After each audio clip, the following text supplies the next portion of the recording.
Capítulo 2. Um escravo.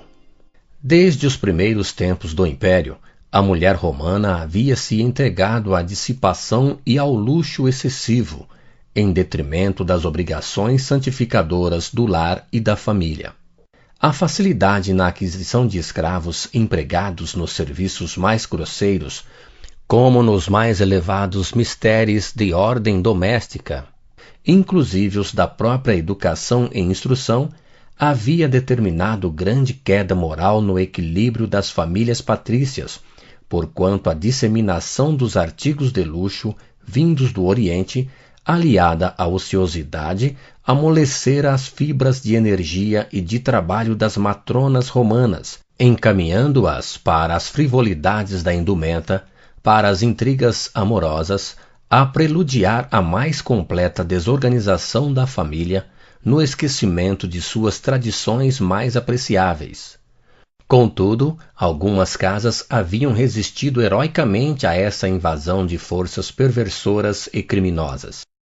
Mulheres havia ao tempo que se orgulhavam do padrão das antigas virtudes familiares, de quantas as tinham antecedido no labor construtivo das gerações de tantas almas sensíveis e nobres. As esposas de Públio e Flamínio eram desse número. Criaturas inteligentes e valorosas, ambas fugiam da onda corruptora da época, representando dois símbolos de bom senso e simplicidade. As últimas expressões do inverno já haviam desaparecido no ano de 32, entornando pela terra, primaveril e alegre, uma taça imensa de flores e perfumes.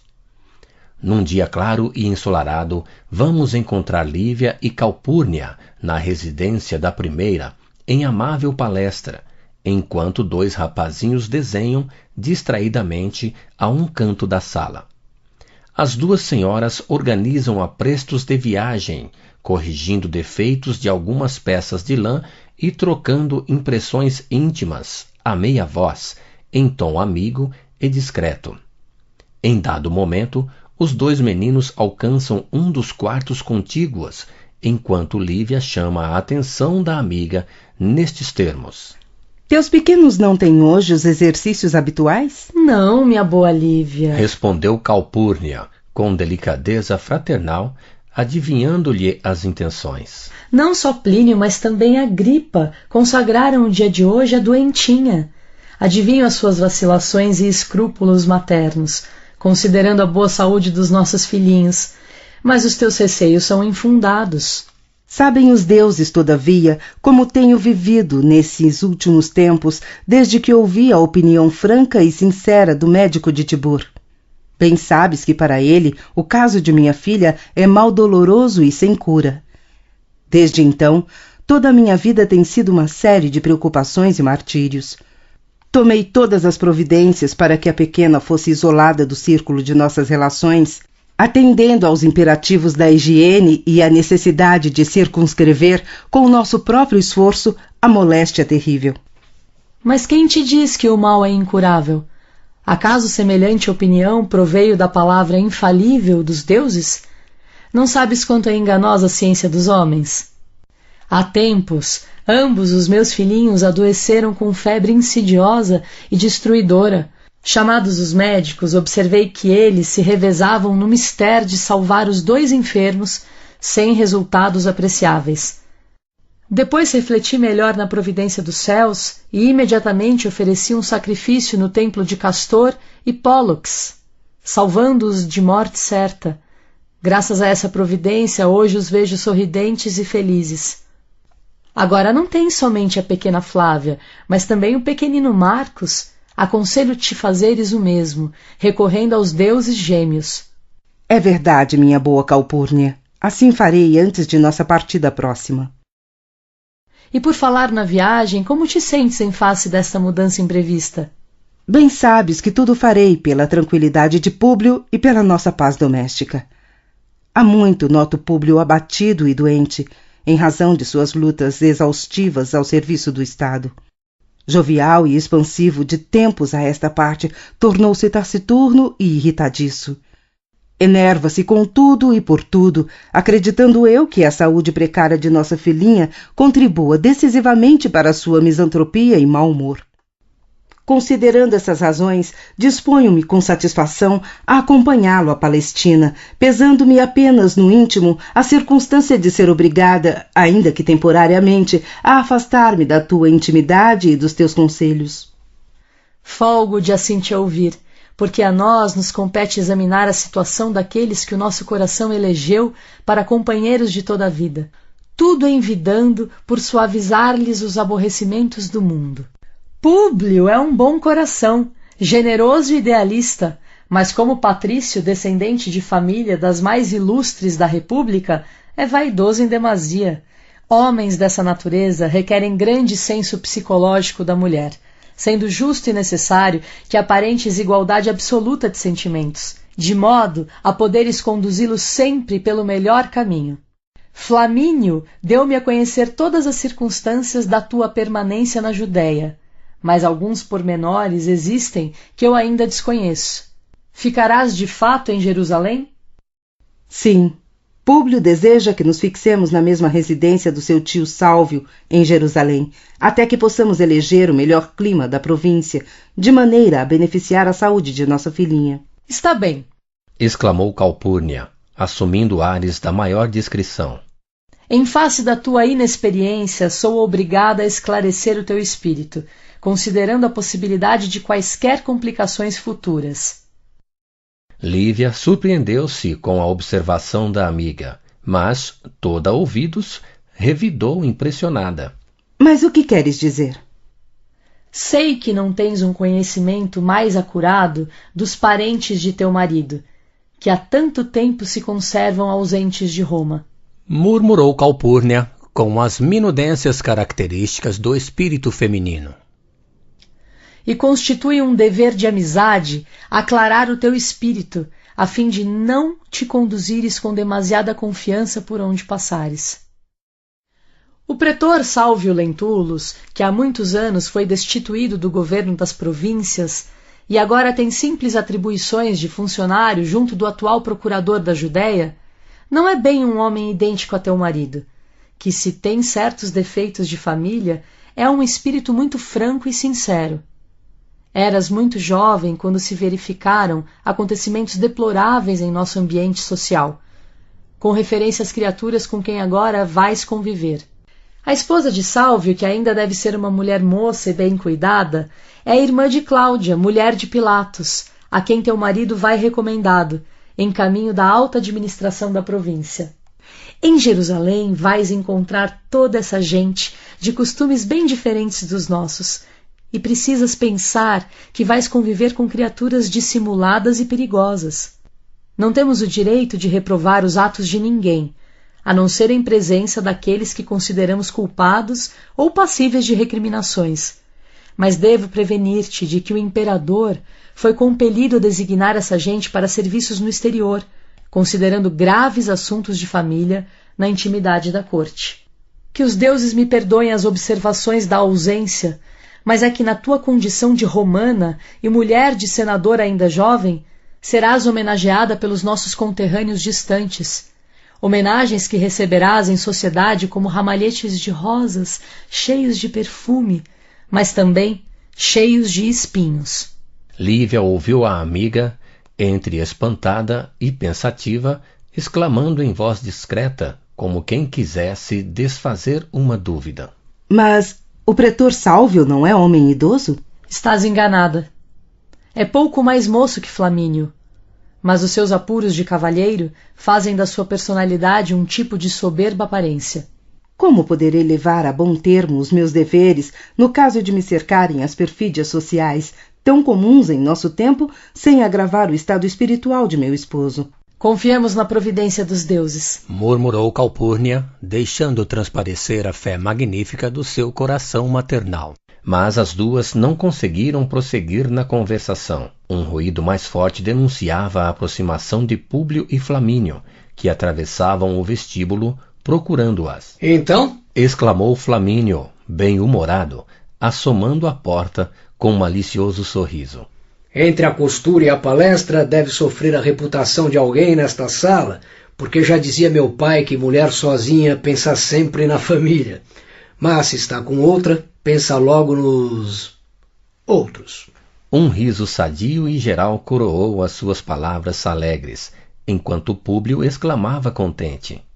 Estejamos sossegados, minha Lívia, porque tudo está pronto e a nosso inteiro contento. O imperador prontificou-se a auxiliar-nos generosamente com as suas ordens diretas, e daqui a 3 dias uma galera nos esperará nas cercanias de Óstia, de modo a viajarmos tranquilamente. Lívia sorriu satisfeita e confortada, enquanto do apartamento da pequena Flávia assomavam 2 cabeças risonhas, preparando-se Flamínio para receber nos braços, de uma só vez, os 2 filhinhos. Venham cá, ilustres marotos! Por que fugiram ontem das aulas? Hoje recebi queixa do ginásio nesse sentido e estou muito contrariado com esse procedimento. Plínio e Agripa ouviram a reprimenda paterna, desapontados, respondendo o mais velho com humildade. Mas papai, eu não sou culpado. Como o senhor sabe, o Plínio fugiu dos exercícios, obrigando-me a sair para procurá-lo. Isso é uma vergonha para você, Agripa, exclamou Flamínio paternalmente. Sua idade não permite mais a participação nas traquinadas do seu irmão. Ia a cena nessa altura, quando Calpurnia interveio apaziguando. Tudo está muito certo, mas teremos de resolver o assunto em casa, porque a hora não comporta discussões entre pai e filhos. Ambos os meninos foram beijar a mão materna, como se lhe agradecessem a intervenção carinhosa.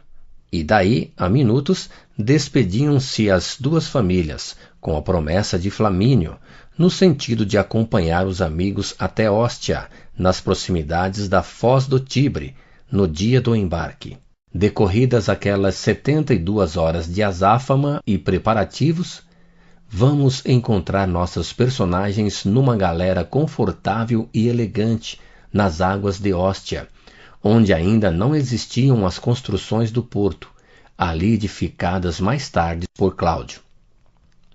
Plínio e Agripa ajudavam a acomodar a pequena enferma no interior, instigados pelos pais, que os preparavam desde cedo para as delicadezas da vida social, enquanto Calpurnia e Lívia instruíam uma serva a respeito da instalação do pequenino Marcos. Públio e Flamínio trocavam impressões à distância, ouvindo-se a recomendação do segundo, que elucidava o amigo confidencialmente. Sabes que os súditos conquistados pelo Império muitas vezes nos olham com inveja e despeito, tornando-se preciso nunca desmerecermos da nossa posição de patrícios. Algumas regiões da Palestina, segundo os meus próprios conhecimentos, estão infestadas de malfeitores e é necessário estejas precavido contra eles, principalmente na tua marcha em demanda de Jerusalém. Leva contigo, tão logo aportes com a família, o maior número de escravos para a tua garantia e dos teus, e, na hipótese de ataques, não hesites em castigar com severidade e aspereza. Públio recebeu a exortação atenciosamente, e, daí a minutos, movimentavam-se ambos no interior da nave, onde o viajante interpelava o chefe dos serviços. Então, Aulus, tudo está pronto? Sim, ilustríssimo. Apenas aguardamos as vossas ordens para a partida. Quanto aos nossos trabalhos, podeis ficar tranquilo, porque escolhi a dedo os melhores cartagineses para o serviço de remos. Com efeito, começaram ali as últimas despedidas. As 2 senhoras abraçavam-se com lágrimas enternecidas e afetuosas, enquanto se expressavam promessas de perene lembrança e votos aos deuses pela tranquilidade geral. Derradeiros abraços comovidos e largava a galera suntuosa, onde a bandeira da águia romana tremulava orgulhosa, ao sopro suave das virações marinhas. Os ventos e os deuses eram favoráveis, porque, em breve, ao esforço hercúleo dos escravos no ritmo dos remos poderosos, os viajantes contemplavam de longe a fita esverdeada da costa italiana, como se avançassem na massa líquida para as vastidões insondáveis do infinito. Transcorria a viagem com o máximo de serenidade e calma. Públio Lentulus, não obstante a beleza da paisagem na travessia do Mediterrâneo e a novidade dos aspectos exteriores, considerada a monotonia dos seus afazeres na vida romana, junto dos numerosos processos do Estado, tinha o coração cheio de sombras. Debalde, a esposa procurava aproximar-se do seu espírito irritado, buscando tanger assuntos delicados de família, com o fim de conhecer e suavizar-lhe os íntimos dissabores. Experimentava ele a impressão de que caminhava para emoções decisivas do desenrolar de sua existência. Conhecera parte da Ásia, porque, na primeira mocidade, havia servido 1 ano na administração de Esmirna, de modo a integrar-se, da melhor maneira, no mecanismo dos trabalhos do Estado, mas não conhecia Jerusalém, onde o esperavam como legado do imperador para a solução de vários problemas administrativos de que fora incumbido junto ao governo da Palestina. Como encontraria o tio Sálvio, mais moço que seu pai? Há muitos anos não o via pessoalmente. Entretanto, era pouco mais velho do que ele próprio. E aquela Fúlvia, leviana e caprichosa, que lhe desposara o tio no torvelinho dos seus numerosos escândalos sociais, tornando-se quase indesejável no seio da família. Recordava mais íntimos pormenores do passado, abstendo-se, todavia, de comunicar à mulher as mais penosas expectativas. Refletindo igualmente na situação da esposa e dos 2 filhinhos, encarava com ansiedade os primeiros obstáculos à sua permanência na Judéia, na qualidade de patrícios, mas também como estrangeiros, considerando que as amizades que os aguardavam eram problemáticas. Entre as suas cismas e as preces da esposa, estava a terminar a travessia do Mediterrâneo, quando chamou a atenção do seu servo de confiança nestes termos: Comênio, dentro em pouco estaremos às portas de Jerusalém. Mas, antes que isso se verifique, temos de realizar pequena marcha, depois do ponto de desembarque, reclamando-se muito cuidado de minha parte com relação ao transporte da família. Esperam-se alguns representantes da administração da Judéia, mas certamente estaremos acompanhados dos teus cuidados, pois vamos aportar a região para mim desconhecida e estrangeira. Reúne todos os servos sob as tuas ordens, de modo a garantirmos absoluta segurança pelo caminho. Senhor, contai com o nosso desvelo e dedicação. Respondeu o servidor, entre respeitoso e comovido. No dia imediato, Públio Lentulus e comitiva desembarcavam em pequeno porto da Palestina, sem incidentes dignos de menção. Esperavam-no, além do legado do procurador, alguns lictores e numerosos soldados pretorianos, comandados por Sulpício Tarquínios, munido de todos os aprestos e elementos exigidos para uma viagem tranquila e confortável pelas estradas de Jerusalém. Após o necessário repouso, a caravana pôs-se a caminho, parecendo antes expedição militar que transporte de simples família, através das estações periódicas de descanso. As armaduras dos cavalos, os capacetes romanos reluzindo ao sol, os trajes extravagantes, palanquins enfeitados, animais de tração e os carros pesados da bagagem davam ideia de expedição triunfal, embora azafamada e silenciosa. Ia a caravana a bom termo quando, nas proximidades de Jerusalém, ocorre um imprevisto. Um corpo sibilante cortou o ar fino e claro, alojando-se no palanquim do senador, ouvindo-se ao mesmo tempo um grito estridente e lamentoso. Minúscula pedra ferira levemente o rosto de Lívia, determinando grande alarme na massa enorme de servos e cavaleiros. Entre os carros e os animais que pararam assustados, numerosos escravos rodeiam os senhores, buscando, com precipitação, inteirar-se do fato. Sulpício Tarquínios, num golpe de vista, dá largas ao galope da montada, buscando prender um jovem que se afastava, receoso, das margens do caminho.